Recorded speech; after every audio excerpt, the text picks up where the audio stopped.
Bien, en este primer video de la serie de videoclases sobre evaluación y validación de métodos en el laboratorio clínico, vamos a hablar principalmente de qué tipos de métodos existen en el laboratorio en cuanto a cómo estos reportan sus resultados, ¿sí? Si lo vemos desde este punto de vista, vamos a encontrar que los diferentes tipos de métodos se pueden clasificar principalmente en dos grupos. Tenemos los métodos cualitativos, los cuales solamente establecen la presencia de un determinado analito, ¿sí? Y describen esta presencia a través de datos no numéricos. Ya vamos a detallar en qué forma se pueden expresar. Por otra parte, existen también los métodos cuantitativos, los cuales ya establecen una cantidad. O sea, esto es con datos numéricos, con una cifra específica que justamente da cuenta de esa determinada cantidad que existe.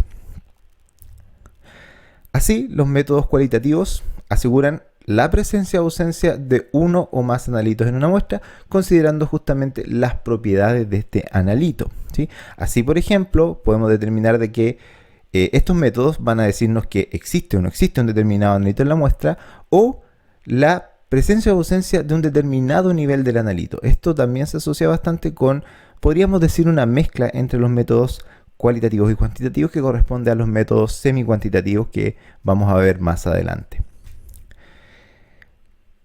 Estos métodos entregan una respuesta de tipo binario, ¿ya? Por ejemplo, puede ser una respuesta sí, no, positivo o negativo, como podemos apreciar, por ejemplo, en la figura que tenemos aquí a la derecha, ¿no es cierto? Este es un caso típico de un sistema de aglutinación, en donde cuando existe positividad para lo que se está buscando, existe este patrón de aglutinación.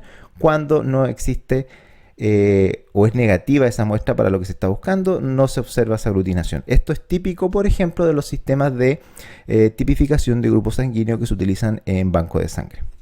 Tenemos también positivo o negativo, reactivo o no reactivo. Este es un caso, por ejemplo, de un test de embarazo que se basa en una técnica de cromatografía, ¿no es cierto?, asociada a anticuerpos, los cuales son capaces de detectar la beta-HCG, la gonadotrofina coriónica humana, ¿no es cierto?, uno de los principales marcadores asociados a la presencia de embarazo. En este caso, por ejemplo, aquí se observa el patrón que muestran o que pueden mostrar estos test.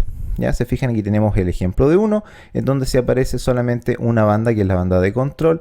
Se especifica que en este caso ese test es negativo. Además, estos sistemas cualitativos se asocian bastante con lo que se denominan sistemas de screening o cribado, ¿sí? Estos sistemas de screening o cribado los vamos a detallar también a continuación en este mismo video. La determinación, en todo caso, de estos análisis cualitativos puede ser una medida instrumental o indirecta, como por ejemplo a través de elementos colorimétricos o fluorescentes, y puede ser también asociada o determinada como el límite de detección a un nivel superior. ¿Qué quiere decir esto? Que una muestra o una muestra sí va a dar positiva sobre un test siempre y cuando sea igual o supere un cierto nivel que se establece con antelación, ¿ya? Es por esto, por ejemplo, que si bien la beta-HCG se eleva prácticamente desde la implantación, en la detección del embarazo, esta recién comienza a ser detectable por los test más sensibles alrededor de entre los 8 y los 14 días. ¿Ya? Esto tiene que ver también con la sensibilidad que tienen estos tests para poder detectar esas pequeñas cantidades crecientes de ese analito, ¿no es cierto?, en ese caso, y que se corresponden con lo que es justamente este límite de detección. Esta respuesta binaria, o mejor dicho, estos métodos cualitativos se pueden también dividir en dos grandes grupos de acuerdo a cómo la información que ellos entregan es adquirida ahora por el analista, ¿ya? Pueden ser de tipo cualitativo clásico o sensorial, en donde la respuesta binaria, si no positivo o negativo, se obtiene de forma directa, ¿ya? En general, la presencia de un determinado compuesto se determina por comparación con un determinado blanco, como se hace, por ejemplo, en las pruebas de baterías bioquímicas, ¿ya? En las pruebas de baterías bioquímicas, como ustedes verán en algún futuro, existen diferentes tubos con diferentes elementos químicos ante los cuales algunas bacterias reaccionan y otras bacterias no. Por lo tanto, cuando estas bacterias reaccionan, producen generalmente un cambio en la coloración de estos medios de cultivo finalmente, generando una serie de patrones que pueden ser después correlacionados con algunos tipos de bacterias o algunos serotipos. Además, muchas de estas pruebas se encuentran en forma de kit. ¿Qué quiere decir esto? Un kit es una serie de diferentes reactivos necesarios para una prueba que vienen empaquetados en un solo paquete, ¿ya? Y que se encuentran disponibles de forma comercial. Es así como estos dispositivos generalmente son vendidos por algunos fabricantes y contienen todo lo necesario para poder realizar las mediciones, aunque en algunos casos también pueden contener algunos instrumentos de medición sencillo, como pueden ser patrones. En esta figura que observamos acá, lo que tenemos es justamente una tira para determinación de albúmina urinaria, el cual es un marcador importante de daño renal incipiente, de daño renal temprano, la cual se correlaciona con un método cualitativo que puede ser medido de forma sensorial, ¿ya? Yo simplemente tengo este patrón, ¿no es cierto? Y esta tira yo la coloco en una muestra de orina y voy comparando la coloración que esta tira reactiva me da, ya respecto a esa orina, y con eso puedo establecer una serie de niveles, ya respectivo a qué cantidad de albúmina existe en esa muestra de orina.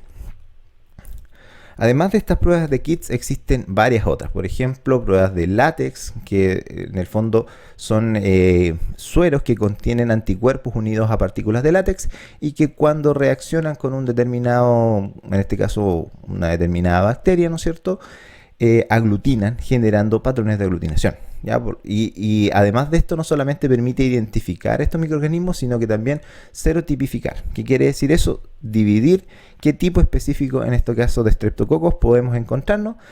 ¿Cómo lo hace? De acuerdo a anticuerpos diseñados contra generalmente proteínas específicas de estos diferentes serotipos dentro de un mismo microorganismo.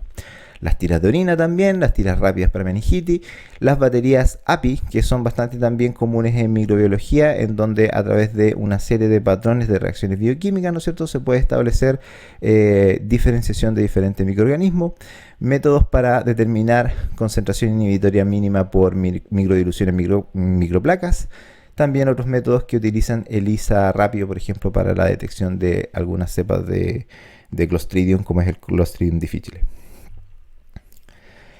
Por otra parte, el análisis cualitativo instrumental, en este caso la respuesta también va a ser de forma binaria, ¿ya? Pero esto se va a transformar y se va a reportar de una manera diferente, ¿ya? En estos casos se puede, por ejemplo, establecer una respuesta instrumental, por ejemplo, basada en la absorbancia para una concentración que corresponde, y si el valor es superior a esa absorbancia se va a dar una respuesta de sí. Si el valor es menor, se da una respuesta que no, ¿ya? Este es un ejemplo típico que ustedes también van a ver en el laboratorio clínico. Este es un turbidímetro que se utiliza para la normalización de siembra para análisis de antibiograma. Ya una vez que se establece la existencia de alguna cepa bacteriana en alguna muestra biológica, se procede a hacer su estudio de sensibilidad contra diferentes microorganismos. Pero para que ese estudio sea válido, al momento de sembrar, yo tengo que dejar el caldo de cultivo bacteriano a una determinada concentración, ¿ya? Esa concentración ideal se determina mediante la comparación de nuestro caldo de cultivo con bacterias, ¿no es cierto?, con respecto a un patrón que se denomina un patrón 0,5 McFarland, que en el fondo da una absorbancia determinada, ya es un patrón de turbidez finalmente. Lo que hace este equipo es, a través de la colocación de un tubo en esta zona, de un tubo con bacterias ya disueltas en un caldo, nos dice si está igual, inferior o superior a esa turbidez correspondiente a 0,5 McFarland, ¿ya? Si está menor hay que colocar más bacterias, si está mayor hay que diluir más ese caldo, porque la idea es que todos los antibiogramas que se realicen se normalicen a esta concentración que equivale a una turbidez de un patrón de 0,5 McFarland, por ejemplo, ¿ya? Además se puede comparar la respuesta con una respuesta instrumental obtenida para cada muestra. Si es superior, hay analito, por lo tanto la respuesta es sí, pero si es inferior, la respuesta binaria sería que no. En ese caso podríamos determinar también si existe o no existe algún elemento determinado. Ejemplos de análisis cualitativo clásico sensorial. El más utilizado probablemente va a ser el color y la turbidez. ¿Ya? El olor ya casi no se utiliza debido al peligro que puede generar la posibilidad de aerosoles con elementos biológicamente peligrosos. ¿Ya? También algunos kits o análisis sencillos basados en ELISA o el propio crecimiento bacteriano. Por detección instrumental generalmente se utiliza principalmente fotometría o espectrofotometría, además de el uso de sensores químicos bioquímicos, así como también técnicas de ELISA. Para quien no se recuerde, las técnicas de ELISA son principalmente técnicas fotométricas que funcionan o leen una señal en base a también la presencia de anticuerpos que son construidos contra diferentes antígenos, pero la gracia es que estos anticuerpos también tienen ligado a ellos un sistema enzimático que permite generar un cambio en un determinado color cuando ese determinado antígeno existe o está presente en una muestra, ¿ya? Así también cuando hay mayor antígeno, mayor cantidad de anticuerpos se va a unir y por lo tanto la intensidad del color que genera ese sistema enzimático unido a ese anticuerpo va a ser también mayor, ¿ya? Y de la misma forma que con cualquier reacción espectrofotométrica aplica también la ley de Beer, por lo tanto a mayor absorbancia o a mayor señal también habrá una mayor concentración.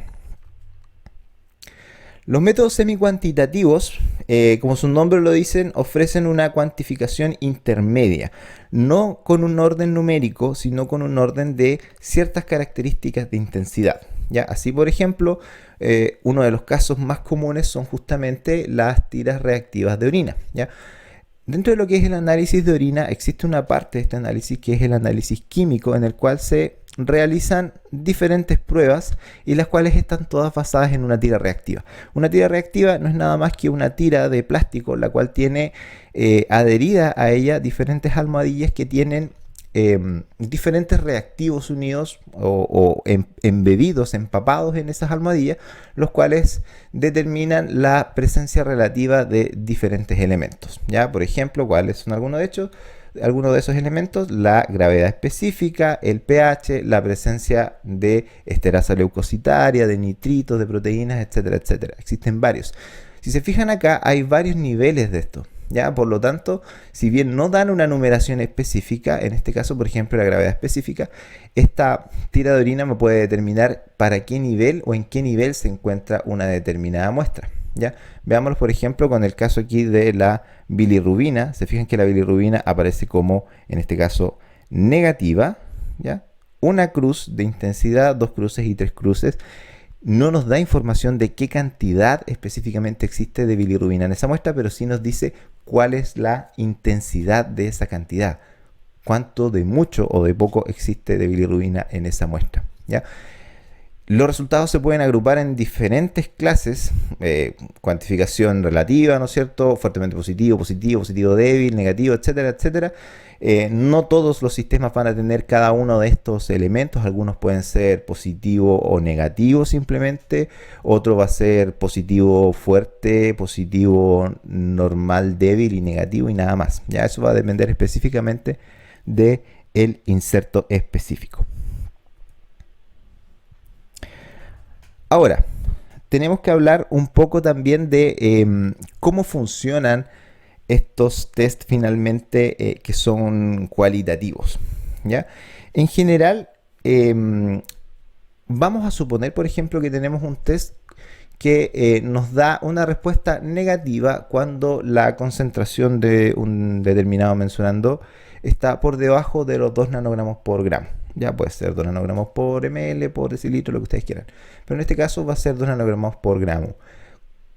Ese mismo test va a dar una respuesta positiva cuando lo que esté presente en la muestra sea superior a 2 nanogramos por gramo, ¿no es cierto?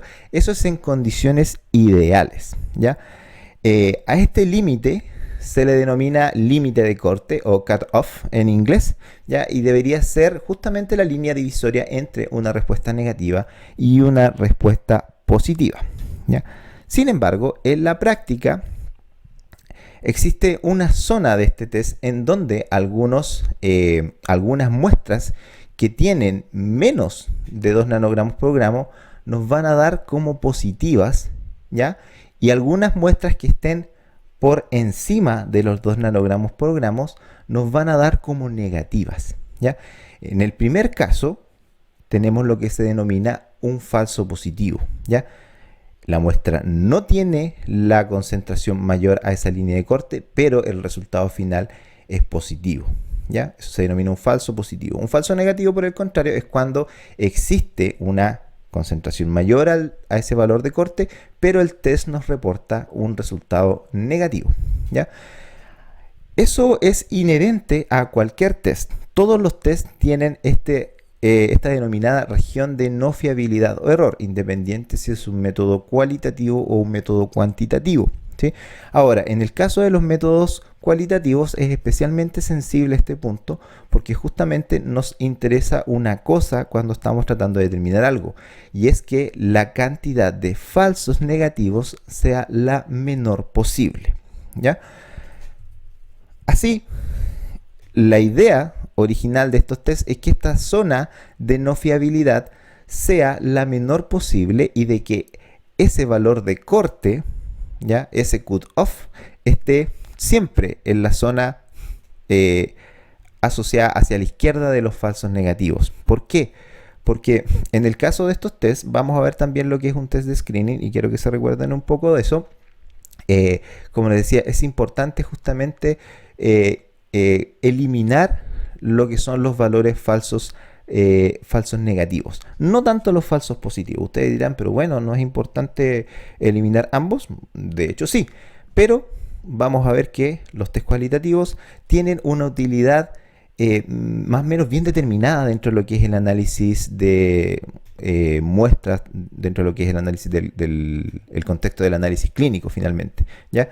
Y quiero que se queden un poco con esta imagen porque vamos a volver un poquito a eso en lo que vamos a hablar a continuación, ¿ya? Que son justamente los sistemas de screening o cribado.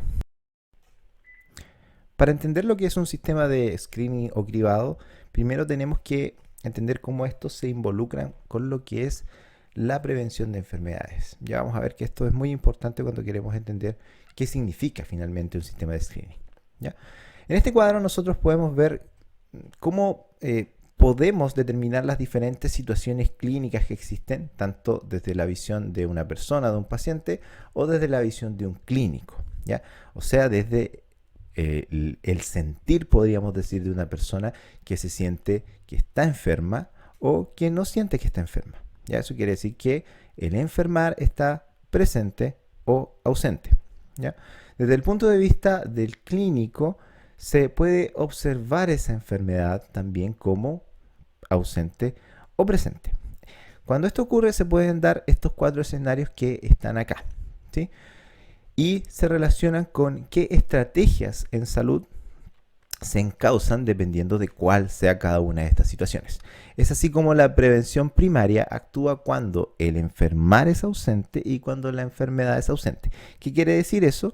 Cuando la persona está sana y desde el punto de vista clínico también está ausente de enfermedad, ¿ya? O sea, todo lo que hoy día se encausa, por ejemplo, como medidas de promoción en salud, de medicina preventiva, se encausan dentro de lo que es la prevención primaria, ¿ya? O sea, el evitar que aparezcan ciertas enfermedades antes de que el enfermar, o sea, las características de esa enfermedad estén presentes, ¿sí? La segunda parte tiene que ver con la prevención secundaria, ¿sí? Que está determinada cuando la enfermedad está presente, pero el enfermar está ausente. ¿Qué quiere decir esto?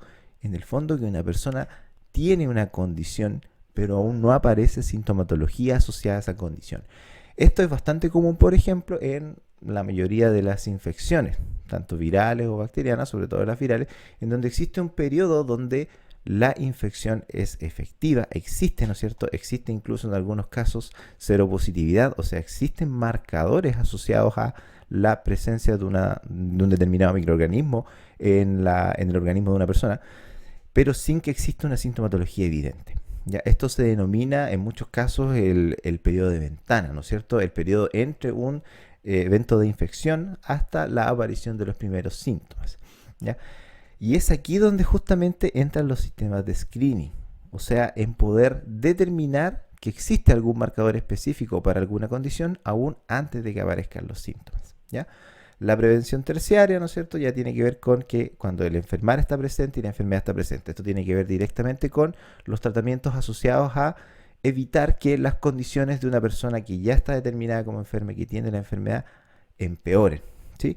Y la prevención cuaternaria, si se fijan aquí, dice enfermar presente, o sea, desde el punto de vista del paciente, pero enfermedad ausente. ¿Qué quiere decir esto? Que una persona básicamente piensa o siente muchas veces que tiene alguna condición, pero en definitiva no la tiene. ¿Cuál es la finalidad de la prevención cuaternaria? Justamente evitar el sobrediagnóstico, evitar las posibles consecuencias que puede traer un tratamiento cuando no existe necesidad de ese tratamiento. Ya, por ejemplo, un caso típico puede ser el caso de algunos cánceres mal diagnosticados en donde se puede generar radioterapia, se puede hacer quimioterapia en esas personas y eso va a tener un efecto más nocivo porque esa persona no tiene la patología. ¿Ya? También se quiere evitar en este caso lo que se llama la iatrogenia. Eso quiere decir la aparición de sintomatología no por una causa fortuita, sino justamente asociada a alguna acción en salud, a alguna acción en medicina. ¿Ya? Por ejemplo, también está el caso de algunas enfermedades o de personas que se automedican en este caso, y la automedicación, más que combatir una patología, lo que hace justamente es generar efectos secundarios que pueden ser peor que el fármaco que se está tomando. Este es el caso típico de lo que se dice, que el remedio es peor que la enfermedad. Ahora, esto se encausa dentro de lo que son los que se denominan los criterios de Frame and Carlson, ¿sí? Para que una determinada medida preventiva sea determinada como de screening, tiene que cumplir estos criterios y que tiene que ver con qué enfermedades se pueden prevenir y cuáles no. ¿Ya? Estos criterios son los siguientes. Primero, tiene que ser una enfermedad prevalente, o sea que sea una enfermedad bastante común de mortalidad o de morbilidad. De mortalidad, obviamente, de muerte, morbilidad de justamente generar patología, de generar enfermedad. Debe ser una enfermedad detectable y idealmente tratable en etapa presintomática. Los test que existen para diagnosticarla tienen que ser efectivos, eficaces, y aquí es donde entra justamente el laboratorio clínico y lo que es qué tan valiosos, qué tan válidos más que valiosos son esos test al momento de poder determinar la existencia o ausencia de una determinada condición.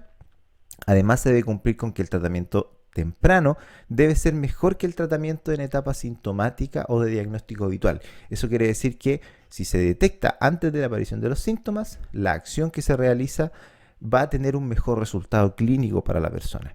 Y finalmente, que el daño potencial de la intervención debe ser menor que el del tratamiento no precoz.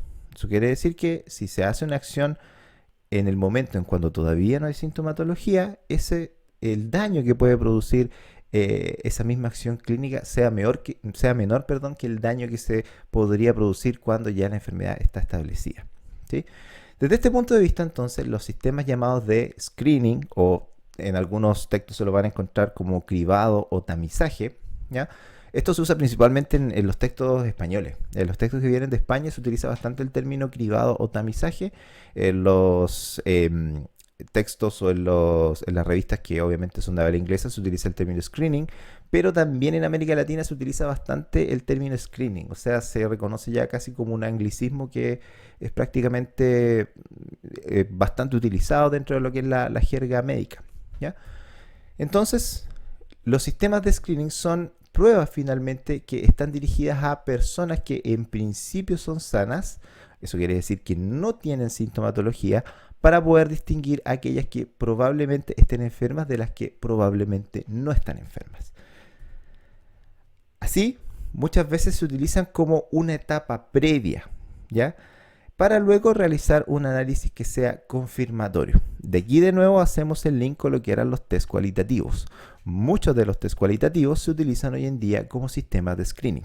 ¿Qué quiere decir eso? Que un test simple, ¿no es cierto?, que me va a entregar una respuesta probablemente binaria, positivo o negativo, y que tienden a ser mucho más económicos que los sistemas cuantitativos, me permite a mí aplicar ese test en una población mucho más grande. El ejemplo clásico de eso son obviamente los sistemas de screening para VIH, que es algo que hoy en día está bastante en boga en nuestro país, de acuerdo a las altas incidencias que existe de seropositividad frente al VIH. ¿Ya? En estos casos lo que se realiza es que se utiliza una prueba rápida, ¿no es cierto?, para detección de anticuerpos contra el virus, ¿no es cierto?, de la inmunodeficiencia humana. Y la gracia que tienen estos sistemas rápidos es que son fáciles de realizar, dan una respuesta muy corta en el tiempo, o sea, se puede tener una persona llega y en 10 minutos se le puede entregar el resultado, ¿no es cierto? Y además de eso son bastante más económicos que un sistema cuantitativo. Eso permite aplicarlo a muchísima más gente, independiente que tenga o no tenga sintomatología. Y eso es bastante importante justamente en la prevención de estas patologías. O sea, detectar las personas que tienen la condición de seropositividad para VIH antes de que aparezcan síntomas asociados a esa infección, para así también controlar o disminuir la propagación del virus, ¿no es cierto? Porque muchas personas cuando no tienen síntomas, no saben que tienen VIH, continúan teniendo, ¿no es cierto?, conductas de riesgo, no sé, relaciones sexuales sin preservativo, o continúan, ¿no es cierto?, donando sangre, etcétera, etcétera, porque no saben que tienen el virus porque todavía no han tenido sintomatología, ¿ya? Pero sin embargo, también pueden transmitir eventualmente el virus a otras personas. Por eso que son tan importantes los sistemas de screening, porque nos permiten justamente determinar que existe una condición antes, incluso que la persona se dé cuenta que la tiene, ya antes de que aparezcan síntomas finalmente, ¿sí? La gracia de esto es que evita estos análisis cuantitativos a muestras que dan negativo. ¿Cuál es el siguiente paso una vez que se hace un screening siguiendo el ejemplo del VIH? ¿No es cierto? Se analizan muchas personas, de hecho yo creo que ustedes habrán visto algunas de las campañas que se han realizado para detección de VIH. Es muy sencillo, se utiliza generalmente una muestra de sangre, la cual se analiza con un test rápido y se da una respuesta, ¿ya? ¿Cuál es el siguiente paso a seguir? Si la respuesta es negativa, ¿sí?, la persona se le afirma con un alto grado de confianza de que no tiene el virus, ¿ya? De que no presenta seropositividad, obviamente respetando los tiempos de ventana y los límites de detección que tiene cada uno de estos tests. ¿Ya? Existe siempre un límite, una zona de no confiabilidad, como veíamos anteriormente también. Todas aquellas muestras que son positivas no quiere decir de que efectivamente tengan seropositividad para el virus, ¿ya? ¿Se acuerdan cuando veíamos el cuadrito asociado a los cut-off, a los niveles de corte? Y yo les decía que efectivamente lo que se intenta con los métodos cualitativos es que se evite la mayor cantidad de falsos negativos. Aquí se aplica. Porque ¿cuál es el problema, por ejemplo, del VIH? El gran problema sería que estos métodos rápidos le dijeran a una persona que efectivamente tiene seropositividad, o sea, que está infectada con el virus, y uno le diga, ¿sabe qué? El test dio negativo. Y eso se conoce como un falso negativo. O sea, la persona está infectada, pero el test nos dio negativo. La gracia de los sistemas de cribados es que deben reducir al máximo posible esos falsos negativos. Es así como cuando un test nos da negativo, un test de cribado, el mismo test de detección de VIH nos da negativo, existe un alto grado de certeza de que esa persona efectivamente no tiene el virus. Pero cuando, por el contrario, el test da positivo, ¿ya? Estos tests carecen de la exactitud necesaria para afirmar de que efectivamente esa persona tiene el virus. Por lo tanto, todos los pacientes, todas las personas que dan positivo con un sistema de screening deben ser posteriormente analizados con un sistema cuantitativo confirmatorio. ¿Ya? Es así como las personas que dan positivo para el test rápido de VIH, se les realiza un radioinmunoensayo para detección del VIH, el cual se considera todavía el método de referencia, ya un método confirmatorio. ¿Por qué no hacer el método confirmatorio inmediatamente a todas las personas? Porque el método confirmatorio es mucho más caro, mucho más complejo de realizar, es muchísimo más laborioso y por lo tanto no es aplicable a un gran número de personas en una población. Ahora, estos sistemas de screening a nivel ya microbiológico, hablando de identificación bacteriana, generalmente suelen ser diagnósticos, ya se suelen dar una mayor certeza respecto a la existencia de un microorganismo. En microbiología en general, lo que se realiza es justamente eso, ya la evidenciación de que existe un microorganismo en algún fluido biológico o en algún tejido, ¿ya? El grado de infección o finalmente digamos, la conceptualización de que existe una infección, eso lo da posteriormente el clínico. Lo que da el laboratorio es justamente la evidencia para que el clínico pueda afirmar de que existe o no una infección determinada. Para poner un ejemplo, vamos a suponer que tenemos estas pelotitas. Estas pelotitas simbolizan personas, ¿ya? Esas personas, las que están siguiendo un poquito el ejemplo que veíamos anteriormente cuando veíamos los cutoff, las bolitas que son azules van a representar todas aquellas personas que tengan un valor de corte superior a 2 nanogramos por ml. Eso quiere decir que ellos tienen una molécula determinada, vamos a decir, aunque no corresponda en este caso, pero vamos a decir ya que aquellas personas que están representadas por las pelotitas azules tienen un valor de, por decir una cosa, anticuerpos contra VIH superior a 2 nanogramos por ml. No se queden con eso, por favor, es solo un ejemplo, no es algo que sea así en la realidad, ¿ya? Pero es para ejemplificar.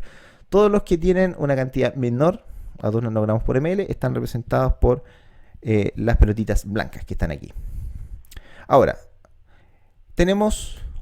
aplicamos un sistema de screening a todas estas personas, independiente, nosotros no sabemos si obviamente son cero positivos, cero negativos, si tienen en este caso un valor mayor o menor a estos 2 nanogramos por ml. Tenemos dos escenarios. El primer escenario es que hay ausencia del analito, ¿no es cierto? Por lo tanto, se dice que la condición en este caso no existe, ya no está. ¿Por qué? Porque todas estas personas representadas por las pelotitas blancas tienen una concentración menor a ese valor de corte que tiene ese sistema de tamizaje. En ese caso, no se realiza ningún análisis posterior. En el segundo caso, cuando sí existe presencia del analito, tenemos que sí o sí realizar posteriormente un análisis cuantitativo, el cual va a ser el método confirmatorio. Finalmente, ¿cuál es la gracia de realizar estos sistemas de tamizaje? Que tienen menor experimentación, permiten tomar decisiones más rápidas, muchas veces son de fácil manejo, portátiles, por eso es que se pueden hacer estas mismas campañas de detección que pueden salir justamente de los laboratorios o de los hospitales. En general no necesitan equipamiento complejo, o sea, no se necesita de algún analizador o de algún espectrofotómetro o de algún sistema de lectura de ELISA, sino que simplemente se pueden realizar a través de lectura directa, ¿no es cierto? Y además de eso permiten ahorrar. ¿Por qué permiten ahorrar? Por lo que les decía anteriormente. O sea, cuando reducimos la cantidad de métodos confirmatorios que tenemos que analizar, que tenemos que realizar, finalmente también se produce un ahorro que permite justamente reinvertir eso en un sistema de screening más amplio. O sea, lo ideal, por ejemplo, sobre todo siguiendo el ejemplo del VIH, sería de que todas las personas en una determinada región o país o establecer un número para establecer un número más realista, por ejemplo, todos los mayores de 14 años pudieran realizarse estas pruebas de tamizaje, pero no ocurre así, ¿ya? No siempre ocurre así. Pero justamente, como les decía, la gracia de estos sistemas de tamizaje es que permiten ahorrar bastante al momento de realizar diferentes análisis. Bueno, hasta aquí esta primera parte. En el próximo video ya vamos a entrar justamente en lo que habla sobre cómo se realiza y en el fondo cuál es la utilidad de la validación y de los diferentes sistemas de validación y evaluación de métodos en el laboratorio clínico.